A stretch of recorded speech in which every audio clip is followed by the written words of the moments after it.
I just finished building this one-of-one custom budget-friendly AM5 system. This system features a Ryzen 5 7600X, an RTX 4070 Super, and can dominate in any game you throw at it.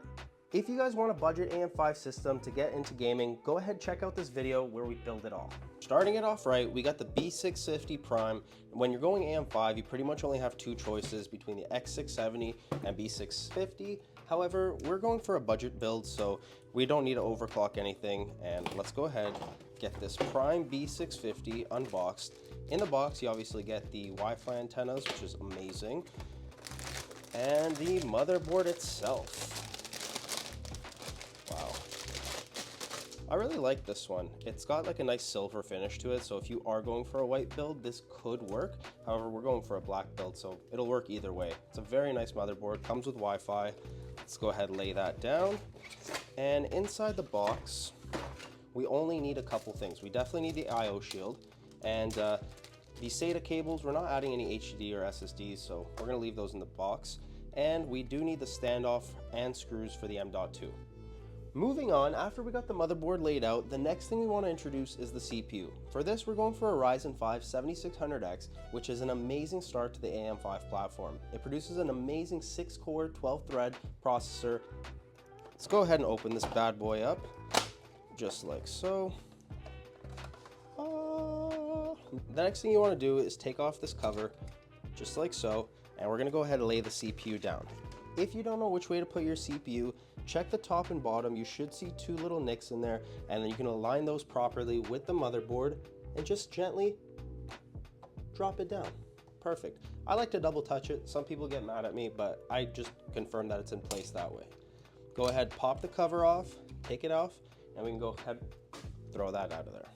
The next thing that we're going to introduce to this build is Delta DDR5 T-Force 32GB 6000 MHz RAM. This is an amazing RAM kit. It does come with lifetime warranty. That's why we absolutely love using T-Force. You can see here it does have a combination of both Intel and AMD XMP. So it is compatible with this board and AM5, and it will run at the advertised 6000 MHz speed. Perfect. Let's go ahead and unbox this RAM. As you can see here, it is very nice. It does come with RGB, and this RAM, comparatively to Corsair RAM, is cheaper. It has the lifetime warranty, which Corsair doesn't. One thing to note when adding the RAM, you always want to make sure you put it in the right direction. You can see each RAM stick, there's one side that's longer than the other. You want to go ahead, measure it out, and always put your RAM in A2, B2, just like so. You can see that I'm skipping one right in between them, and the motherboard's built perfect. The next thing that we're going to add to this build is a 1TB Kingston NV2 M.2. I know some people don't like these, they think they're not very good, but for the price, they're absolutely phenomenal, come with an amazing warranty, and we haven't had a lot of issues with these relative to other brands like Samsung. When adding this in, you have an M.2 standoff that you need to include.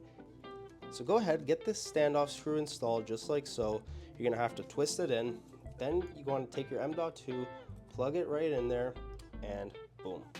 Next, you want to get an M.2 screwdriver. Usually it's M1. Go ahead, screw that down just like so. And now we've pretty much completed the motherboard. The only thing left is to add the cooler and get the case ready. For the cooler, we're using this Cooler Master 240mm AIO. It does a great job cooling the CPU down. It looks amazing. It has the RGB. It has everything. It's one of my favorite coolers to use, as well as the 360mm version of this cooler. Because we're using a Corsair 3000D, it doesn't support 360mm on the top, and we don't want to add this to the front, so we're going to go ahead and stick with the 240mm. And I mean, it's only a Ryzen 5, so this will do an amazing job keeping it cold. Let's go ahead and open this up and see what's inside. So since we're doing AMD, definitely need these two fans, definitely need this cooler. Put that off to the side. And inside here, we're only gonna take out the AMD stuff, and the rest we're gonna go ahead and put it back in. All right, great. So since we're doing AM5, it's really simple to install. We will need these two mounting hardware pieces. As well, we will need the cables, and I've already laid out everything that we need to build out the radiator and obviously to mount it. So let's go ahead and get started. Let's pull out all the plastic, and one thing about these coolers that you really want to watch out for is this peel right here. You always want to remove this peel before adding it to your CPU, otherwise you will have overheating issues. And what I usually like to do is Pretend like I'm installing it, so I know the radiator is going to go like this, which means that the fans, because it's going to the top, we want to set the fans to exhaust and have the cables going to the back where we're going to route them behind the actual PC case. So get the fans on.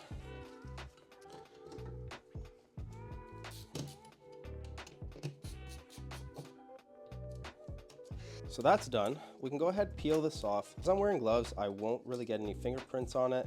We're gonna mount it this way. Another really great and easy to use simple trick is using a magnetic screwdriver. It's gonna make you so much more efficient. And just like this, I'm gonna fix this screw right here. And perfect. Now that the cooler is all ready and prepared, we can move on to the motherboard. Now we'll get it all on, but of course we need our trusty CryoFuse Cooler Master thermal paste. I usually like to do a little X pattern just like this.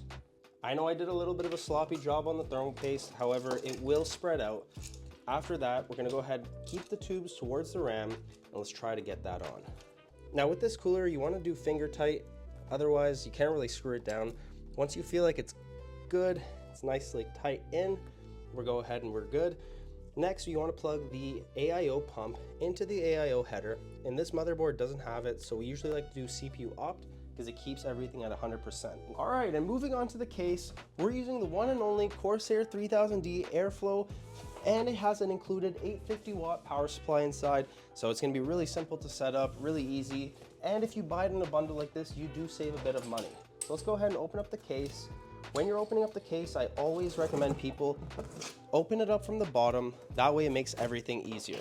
So for example, cut down the bottom, open it, and let's see how easy this slides out when you open it from the bottom. Boom. One thing I like to do is I always like to take off the inside peel. If you don't take this off and your system gets hot, the plastic left inside will actually melt or possibly smell. The outside, I do like to leave it on for the customer so they have that pleasant experience. Next, let's go ahead and take off the back and the top dust filter. Now, the cool thing about this case, you will see inside it has some zip ties, which we gotta cut. And inside here are the power supply cables. Power supply is already mounted, but it's nice. It has all the cool accessories, everything that you need. Let's go get rid of that. When you flip the case to the back, you will see the manual. As well, you will see all your mounting hardware, all the screws. That's perfect, we will need that. And don't forget to take out this little piece of foam stuck between the hard drive bay and the case itself. And all of these guys, we can just take them out and we're gonna separate them later on. All right, next, let's focus on the motherboard. I'm using a M.2 motherboard, which for this case, it won't fit perfectly here unless we take off the standoff screws. Let's go ahead and pull off that standoff screw, and then we're gonna remount it right here. We're gonna take off another one, and then let's add it here. If you don't do this step, the motherboard will still fit. However, for proper professional PC building, this is a step that you don't wanna miss. Now that we got all the standoff screws perfect, the next thing you wanna do is go ahead and add this IO shield just to the bottom. One thing I like to do is push in one corner at a time until you feel everything snug, fit, perfect. Now that we got everything, we can go ahead and grab our motherboard and lay it down just like so. Perfect. Now that we see all the screws aligned, we can go ahead and screw it in. I usually like to leave the radiator just on the side here while we get everything done. Inside this Corsair 3000D box, you will have all the different equipment that you need to screw in the motherboard, get the HDDs in, everything. The middle one right here is the ones that we're gonna use for the motherboard. So go ahead, pop those open, and get them ready.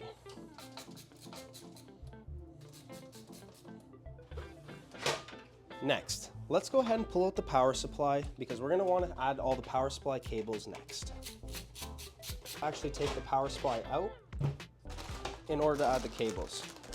I will add one SATA, we'll get the motherboard, we're gonna need 2 CPU, and we're not gonna include any PCIe because the graphics card we're gonna be using is the 4070 Super, which we will actually need the 600 watt PCIe adapter for. So 2 CPUs, motherboard, 1 SATA, and all the other cables we can leave aside. Awesome, so now that we've got all these different cables attached, we can go ahead and put that back in the case, just like so.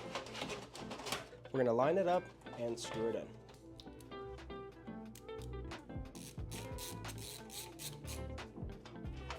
Alright, so now the next thing we want to do is go ahead and route all these cables through the front.